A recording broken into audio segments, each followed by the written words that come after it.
NCDEX ने options के goods contract शुरू कर दिए हैं। एक्सचेंज ने सरसों, गेहूं और मक्का में ऑप्शंस लॉन्च किए हैं। अभी इन कमोडिटीज में अक्टूबर और नवंबर के कॉन्ट्रैक्ट ट्रेडिंग के लिए उपलब्ध हैं। एग्री कमोडिटीज में ऑप्शंस लॉन्च करने वाला एनसीडीएक्स देश का पहला एक्सचेंज है। एग्री कमोडिटीज में ऑप्शंस लॉन्च करने से कितना फायदा है, किस तरह का पार्टिसिपेशन है, एफपीओस के लिए इसमें क्या है, वो जानने के लिए हमारे साथ एनसीडीएक्स के एमडी अब विजय कुमार मौजूद हैं। विजय कुमार जी, शुक्रिया हमारे साथ समय निकालने के लिए। सबसे पहले तो ये कि 2-3 दिन हो चुके हैं अब इसे लॉन्च किए हुए, किस तरह का इंटरेस्ट, पार्टिसिपेशन फिलहाल आपने देखा है और क्या मूव्स रही हैं यहाँ पर और कितना डिफरेंट है ये ऑप्शंस ऑन फ्यूचर्स से? हाँ जी, नमस्कार।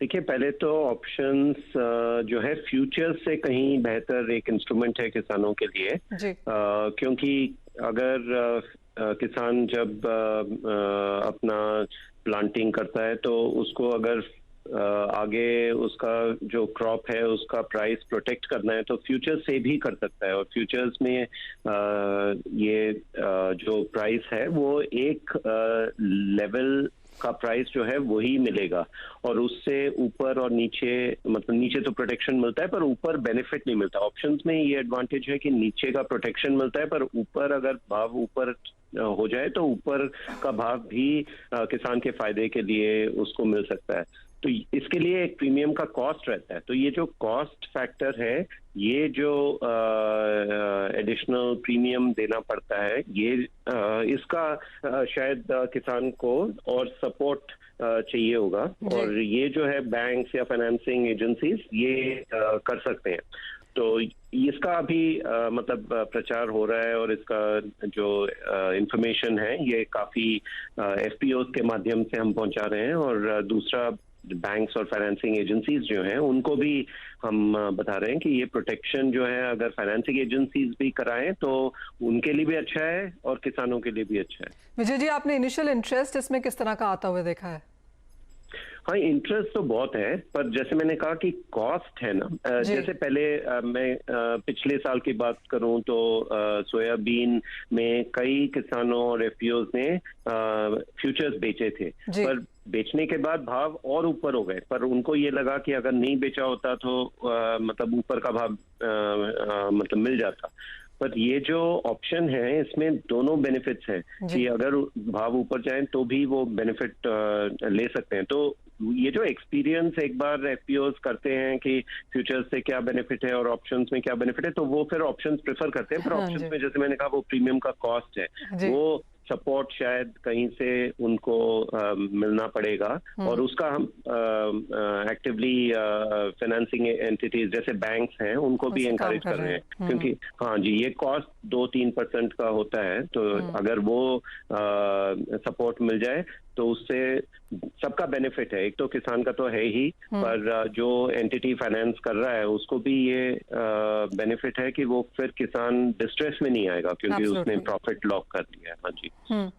एंड क्लियरली विजय जी, यहाँ पर ऑप्शंस ज्यादा हैं क्योंकि जो बंधन आपको ऑप्शंस ऑन फ्यूचर्स में लॉन्च करने के लिए थे वो ऑप्शंस ऑन गुड्स में यहाँ पर नहीं है। तो क्लियरली आपने 3 कमोडिटीज के साथ यहाँ पर शुरुआत तो की है, लेकिन आगे और कौन सी कमोडिटीज पर फिलहाल नजर है, कहाँ पर अप्रूवल्स हैं, क्या कुछ और एक्सपेक्ट कर सकते हैं हम? हाँ जी, ये जो 3 कमोडिटीज गेहूं और सरसों और मक्के में लॉन्च किया है और बाकी में भी हमारे जो ऑप्शंस इन फ्यूचर्स कॉन्ट्रैक्ट थे उनको हमने सेबी से रिक्वेस्ट किया है कि वो भी अगर हमें ऑप्शंस ऑन गुड्स का अप्रूवल मिले तो सब कंसिस्टेंट हो जाएगा। जो प्रोडक्ट है, नहीं तो मार्केट में हमेशा कंफ्यूजन रहेगा कि इस प्रोडक्ट को कैसे ट्रेड करते हैं और उसको कैसे ट्रेड करते हैं, स्पेशली सेटलमेंट के दौरान। तो वो जैसे ही वो अप्रूवल्स आएंगे हम बाकी कॉन्ट्रैक्ट्स में भी ऑप्शंस इन गुड्स इंट्रोड्यूस करेंगे। तो उम्मीद है कि वो अप्रूवल भी आ जाएंगे।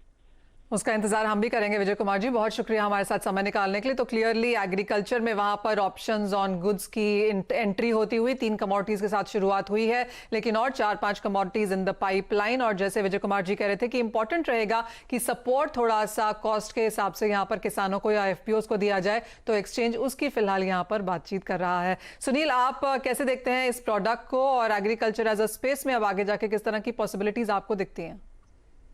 जी, मनीषा जी, मुझे लगता है कि ऑप्शंस इन गुड्स जो है, जैसे विजय कुमार जी ने बताया, बैंक से जो लेंडिंग ले रहा है, मुझे लगता है कि एक बैंक फ्रंट एक इंस्ट्रूमेंट मिल गया कि एक कॉम्बिनेशन ऑफ प्रोडक्ट बेच सकता है। लोन के साथ एक इंश्योरेंस भी वो बेच रहा है, समझ लीजिए। और इसमें एक बढ़िया बात ये है, फ्यूचर में हेजिंग में जैसे वो एक प्राइस लॉक हो जाता है और अनलिमिटेड रिस्क भी एक्सपोज्ड रहता है। बट ऑप्शन में आपने प्रीमियम पे कर दिया एंड द प्रीमियम अगर 2 या 3% का है और अगर मार्केट में उछाल 10% का देखने को मिलता है, तो किसान को 3% का ही नुकसान है जो प्रीमियम उसने पे किया है। बाकी 7% का जो गेन फिजिकल मार्केट में मिल रहा है, वो उसका फायदा हो जाता है। तो मेरे ख्याल से एक सेफर ऑप्शन जो है एक इंस्ट्रूमेंट के तौर पे नजर आता है लोगों को। फ्यूचर के मुकाबले अगर हेजिंग करना है तो मुझे लगता है फार्मर फ्रंट पे ऑप्शन एक बेहतर इंस्ट्रूमेंट नजर आता है। और ये फाइनेंशियल इंस्टीट्यूशंस के लिए भी एक सेफ्टी का इंस्ट्रूमेंट बन जाता है। एज ए कॉम्बिनेशन प्रोडक्ट बेच सकते हैं और वहां पे इवन जो हेयर कट लगाया जाता है, जैसे अगर 1 करोड़ का कमोडिटी लेना है तो उसका प्लेज करके 75% उसको फंडिंग मिलती है।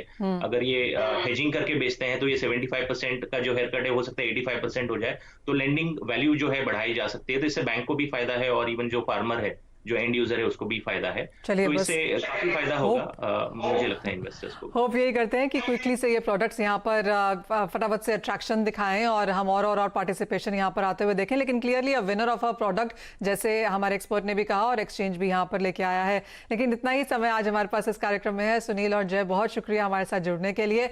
मुझे भी दीजिए इजाजत। आप देखते रहिए CNBC आवाज।